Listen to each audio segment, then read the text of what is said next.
जय माता दी, जय मां कामाख्या।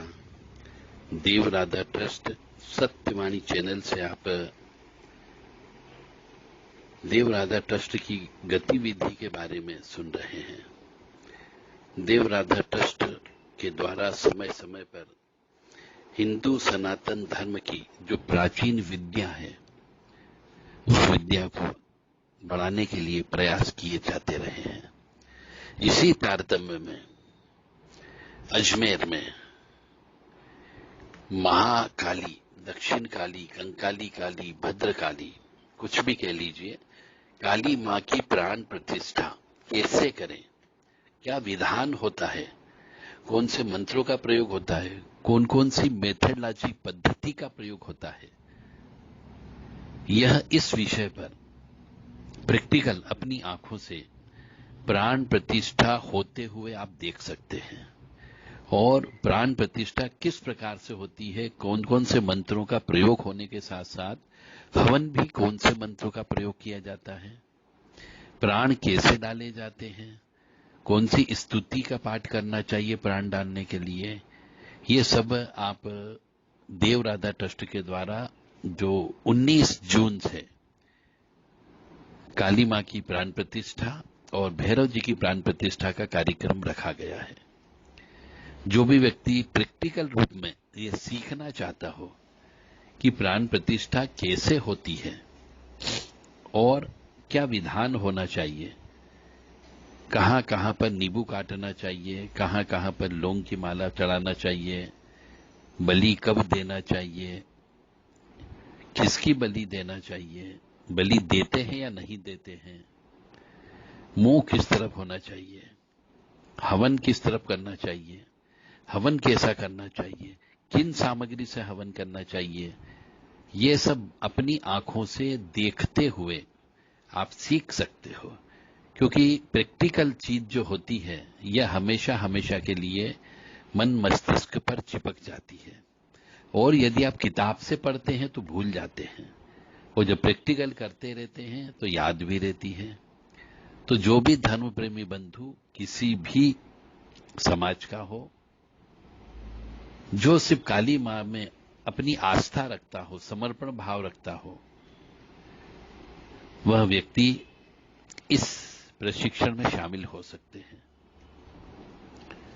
प्रशिक्षण के दौरान रहने खाने पीने की व्यवस्था देव राधा ट्रस्ट के द्वारा ही की जाएगी, परंतु प्रैक्टिकल सीखने के लिए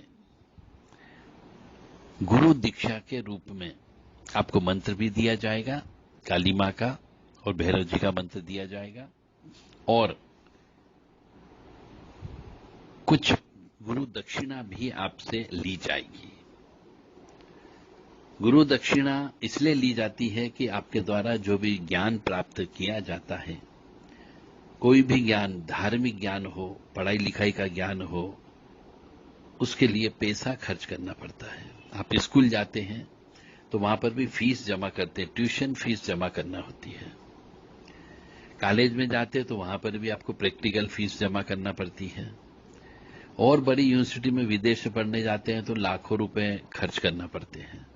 इसी प्रकार से यदि आप हिंदू धर्म, सनातन धर्म के बहुत बारीक बारीक चीजों को सीखना चाहते हो तो आप आ सकते हो।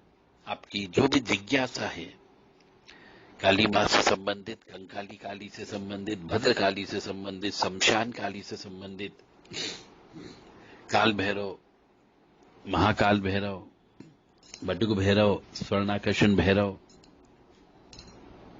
इन किसी भी भैरव जी के बारे में, आकाश भैरव, पाताल भैरव, और किसी भी काली मां के बारे में आप अपने कोई प्रश्न हो तो वो प्रश्न भी आप कर सकेंगे।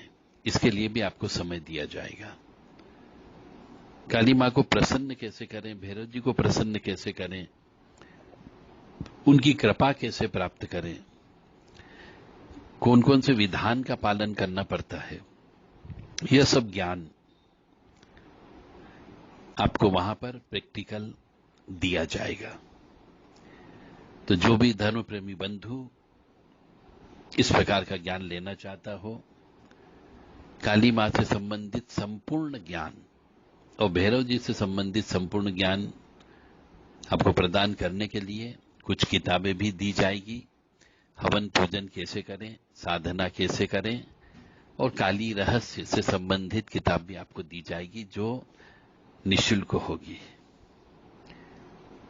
एक बार पुनः आप सबसे विनम्र निवेदन है कि जो भी काली मां के मंदिर में सेवा कर रहे हो, जो काली मां से प्रेम करते हो, जिनने काली मां को अपना गुरु बनाया हुआ है, इष्ट बनाया हुआ है, उनके लिए बहुत महत्वपूर्ण अपॉर्चुनिटी है।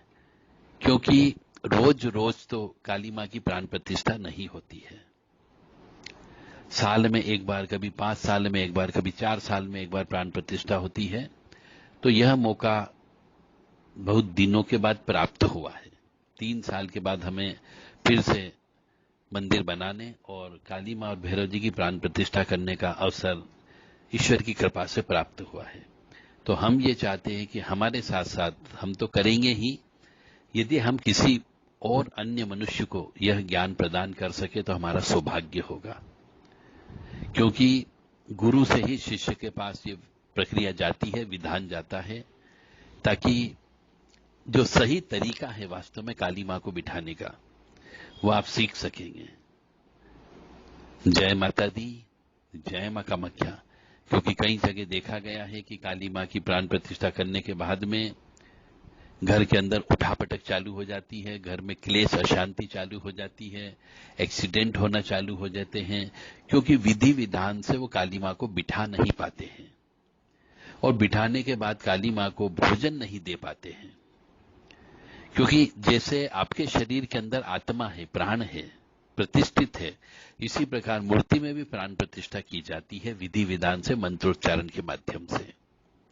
तो जब प्राण प्रतिष्ठा हो जाती है तो उस मूर्ति को भी भोजन की आवश्यकता होती है, हवन पूजन की आवश्यकता होती है। भोजन ग्रहण करने का तरीका क्या है ये भी आपको सिखाएंगे। तो उनकी सेवा भी वैसे ही करना पड़ती जैसे हमको अपने माता पिता की सेवा करना होती है। और यदि वो भूखे रहे तो श्राप लगेगा आपको और जीवन आपका कष्टमय हो जाएगा।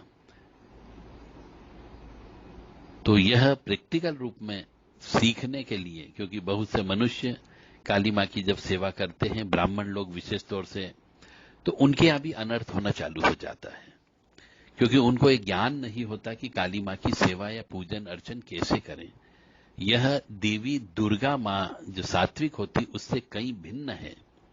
इसकी पूजन अर्चन कोई साधारण व्यक्ति नहीं कर सकता, और जो करते हैं वो पूजा गलत करते हैं। एक तो ब्राह्मण लोग नींबू काटने से डरते हैं, ब्राह्मण लोग बलि देने से डरते हैं, ब्राह्मण लोग खून देने से डरते हैं, खून लगाने से डरते हैं, मां भगवती को शराब चढ़ाई जाती वो चढ़ाने से डरते हैं। तो फिर उनकी पूजा स्वीकार नहीं होती है कि जो ये नहीं करते हैं। और फिर उसी व्यक्ति के ऊपर जो ये मां की सेवा करता है उसको दंडात्मक कार्रवाई का खामियाजा भुगतना पड़ता है। तो काली मां की सेवा सेवक ही कर सकता है जो मां से प्रेम करता हो। तो मां से प्रेम करता है तो उसे मालूम होता है कि मेरी मां को क्या क्या चाहिए। हम आपको वह चीज अवश्य बताएंगे ताकि आपकी भी उन्नति हो, आध्यात्मिक उन्नति हो, आपकी आत्मा की उन्नति हो और आप सुखी रहें, स्वस्थ रहें, प्रसन्न रहें, ऐसी कामना हम करते हैं। तो जो ब्राह्मण काली मां के मंदिर में अभी सेवा कर रहे हो वह भी यह सीखने के लिए आ सकते हैं। गुप्त नवरात्रि 19 जून से प्रारंभ होगी। उसी में ही, क्योंकि काली मां और भैरव जी की प्राण प्रतिष्ठा हमेशा नवरात्रि में ही करना चाहिए। 4 प्रकार की नवरात्रि होती है, उसमें से गुप्त नवरात्रि में काली मां की प्राण प्रतिष्ठा होगी, क्योंकि यह गुप्त नवरात्रि तंत्रात्मक नवरात्रि कहलाती है। और 10 महाविद्या में सर्वप्रथम महाविद्या काली मां ही होती है। जय माता दी, जय मां कामाख्या।